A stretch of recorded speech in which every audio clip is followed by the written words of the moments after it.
क्या हम अपने बच्चों के साथ बच्चों के लिए जब साहित्य लिखते हैं या बच्चों को जब किताबें देते हैं, तो क्या ये ज़रूरी है कि हम जो चीज़ें जैसी हैं, उनको अत्यंत सरल करने की कोशिश करें? मुझे लगता है कि ये किताब न सिर्फ़ बच्चों को पढ़कर सुनाई जानी चाहिए, बच्चों को दी जानी चाहिए पढ़ने के लिए, बल्कि मज़े के लिए बड़ों को भी पढ़ना चाहिए। आखिर हम सबके भीतर छोटा बच्चा तो होता ही है।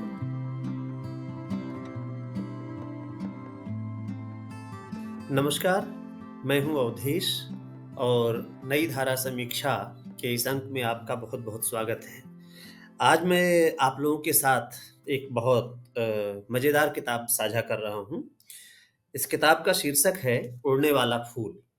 उपासना की ये किताब है और उपासना को हम लोग एक मंझी हुई कथाकार के रूप में जानते हैं, जिनको भारतीय ज्ञानपीठ का युवा पुरस्कार भी प्राप्त हुआ था। उपासना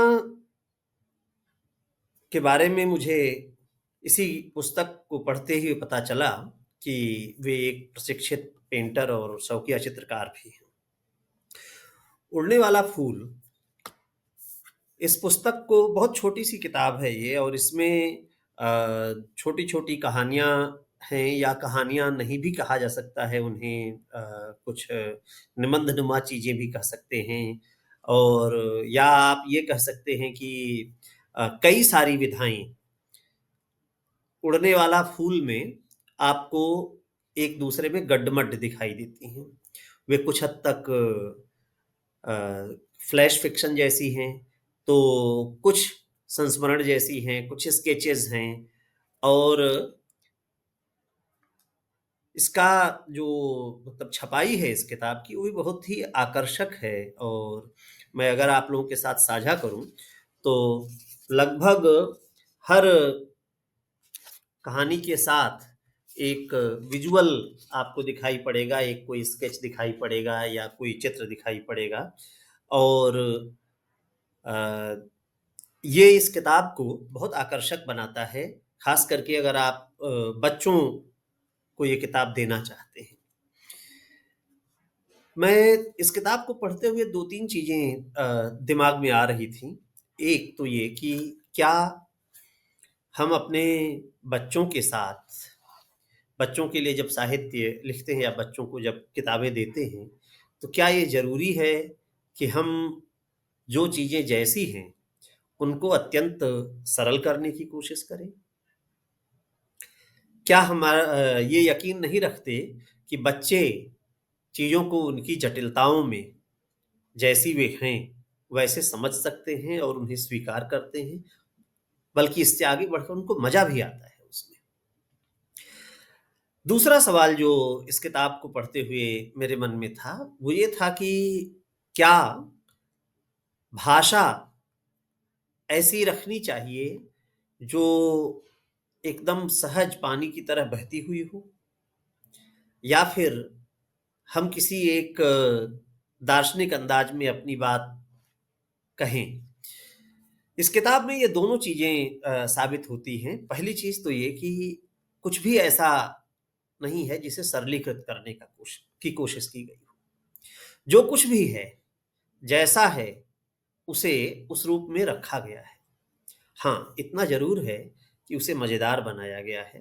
इतना ज़रूर है कि चीज़ों को अपने आस-पास की चीज़ों को देखने का एक ऐसा नज़रिया दिया गया है, जो आपको कहा जाए तो जैसा कुछ अभी तक आप देखते आए हैं, उससे भिन्न तरीके से आप देखने लगेंगे। अब मैं ये सब बातें कह रहा हूँ, तो बेहतर ये होगा कि एक छोटी-सी कहानी आपके साथ पहले साझा करूँ, फिर उस पे कुछ बात की जाए तो शायद बात बनेगी। एक छोटी-सी कहानी है, नींद की नींद। एक प्यारी बच्ची है, नाम है उसका नींद। नींद को नींद कभी नहीं आती। उसे कभी नींद आ जाए तो हमें नींद कैसे आएगी? हम सबकी नींद के लिए नींद को हमेशा जागना पड़ता है। नींद पूरी दुनिया घूमती है, चेन्नई से चेकोस्लाविया तक, हर एक से मिलती है, सबका हालचाल लेती है। जब वो थका-थका सा जब जो भी थका-थका सा दिखता है, नींद चुटकी बजा देती है। चुटकी बजाते ही थके हुए लोग जम्हाई लेने लगते हैं। पर जम्हाई आने पर माँ आंखें फाड़-फाड़ कर जगे रहने की कोशिश करती है। आखिर ऑफिस में कोई कैसे सो सकता है? दीदी आंखों पर पानी के छींटे भी देती है। नींद भगाओ, परीक्षा की तैयारी करनी है। पर नींद को यह सब कुछ कहाँ समझ में आता है भला? न परीक्षा की तैयारी, न ऑफिस का काम। लेकिन एक दफे ऐसा हुआ कि नींद को आ गया गुस्सा। जिसे देखो वही नींद की शिकायत करता। अरे नींद लग गई थी इसलिए लेट हो गया। आंख झपक गई थी इसलिए पढ़ नहीं पाया। फिर नींद ने सोचा किसी को नहीं सुलाएगी। नींद ने तब अपने लिए चुटकी बजाई, उसे जोरों की जम्हाई आई। बरसों से जगी हुई नींद गहरी नींद सो गई और सोती रही। यहां तो सबकी नींद गायब।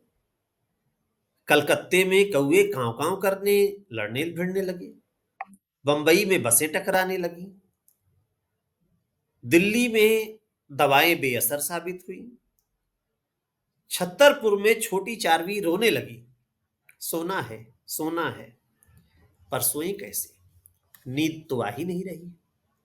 हाँ, नाना जी को कोई खास फर्क नहीं पड़ा। उनके पास तो नींद यूं भी कम ही जाती है।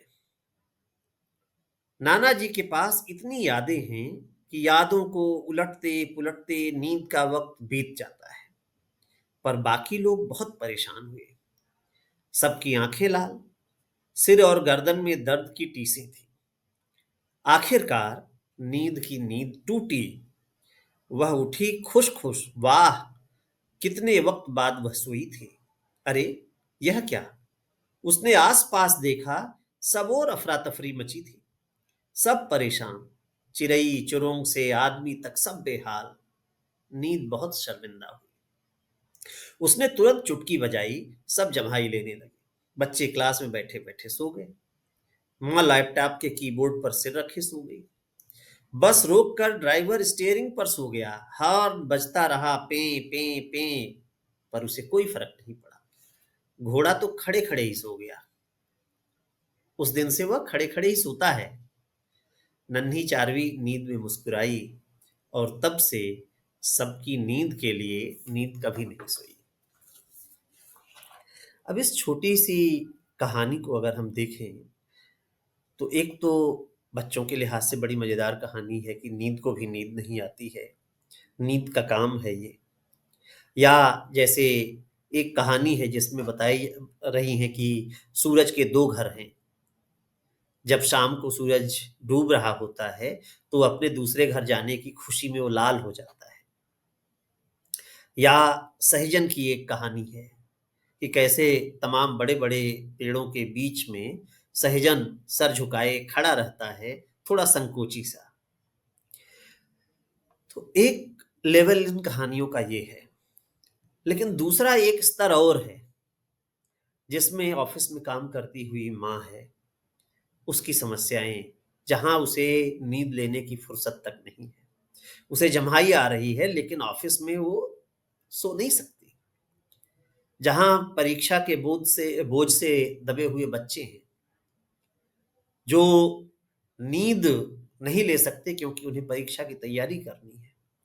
तो इस तरह के बहुत सारे छोटे-छोटे प्रश्न जो बहुत संवेदनशीलता की माँग करते हैं किसी कथाकार से कि वो उन्हें देखे।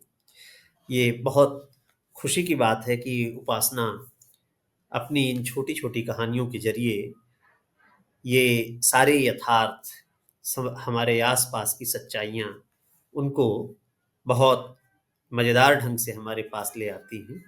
मैं तो कहता हूँ कि ये किताब बच्चों के लिए तो है ही। और कितना कुल 50-55 पेज की किताब है, 55-56 पेज की। और जिसमें मानिए कि 20-25 पेज ही लिखित है, बाकी तो चित्र हैं। इस कहानी में, इस पूरी किताब में स्मृतियों पर बहुत ज़ोर है। आप नए सिरे से स्मृतियों की प्रासंगिकता को समझते हैं और मुझे लगता है कि ये किताब ना सिर्फ़ बच्चों को पढ़कर सुनाई जानी चाहिए, बच्चों को दी जानी चाहिए पढ़ने के लिए, बल्कि मज़े के लिए बड़ों को भी पढ़ना चाहिए। आखिर हम सबके भीतर एक छोटा बच्चा तो होता ही है। बहुत-बहुत शुक्रिया।